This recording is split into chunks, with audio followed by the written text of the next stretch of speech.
For the first time ever, the FBI added a cybercriminal to its top 10 most wanted list, and they believe he and his co-conspirators committed crimes, some of them right here in the metro, and used the money to fund the terrorist group Tren de Aragua, or TDA. First Alert 6's John Chapman reports.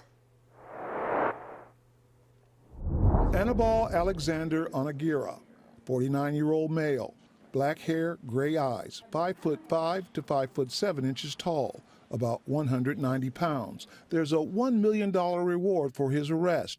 Federal officials believe he is the mastermind generating tens of millions of dollars by installing malware in ATMs in U.S. banks and credit unions, stealing money to fund TDA's criminal activities. And once the cyber intrusion had been completed, the ATMs would be directed to dispense all the cash in the machine. And Canelon Aguirre did all of his work remotely from Venezuela, usually utilizing remote access, remote control software to install the malware on ATMs with assistance from his crews on the ground here. This unique crime has prompted federal officials to file unique charges.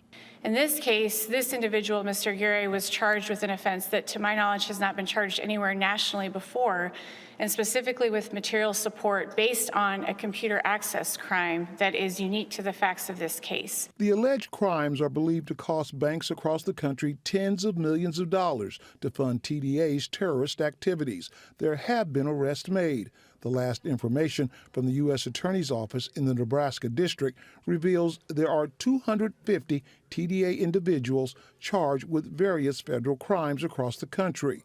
113 of those individuals were charged in the District of Nebraska. So Nebraska has been leading the way in this effort to shut down that pipeline and hopefully limit the organization's capability to do all of the violent crimes that they pursue relentlessly. The metro area has been witness to some of the crimes allegedly connected to stolen money from ATMs. That case is related to the sex trafficking of minors cases, and we filed that one in the spring of last year, and then that case was brought later, but that is financially related to the TDA sex trafficking case. So the FBI actually did excellent work in that case to follow the money, so to speak, on the human trafficking angle, and then that led to the search warrants that we executed against those area hotels. Federal officials here in Omaha believe Aguirre has ties to Mexico and Venezuela. Yes, there's challenges whenever we're working overseas, depending on the environment, but we're confident that with the public's help, with the continued persistence of our investigators and the prosecutors assigned to this case, he will be apprehended and Aguirre will be brought to justice. In Omaha, I'm John Chapman, First Alert 6.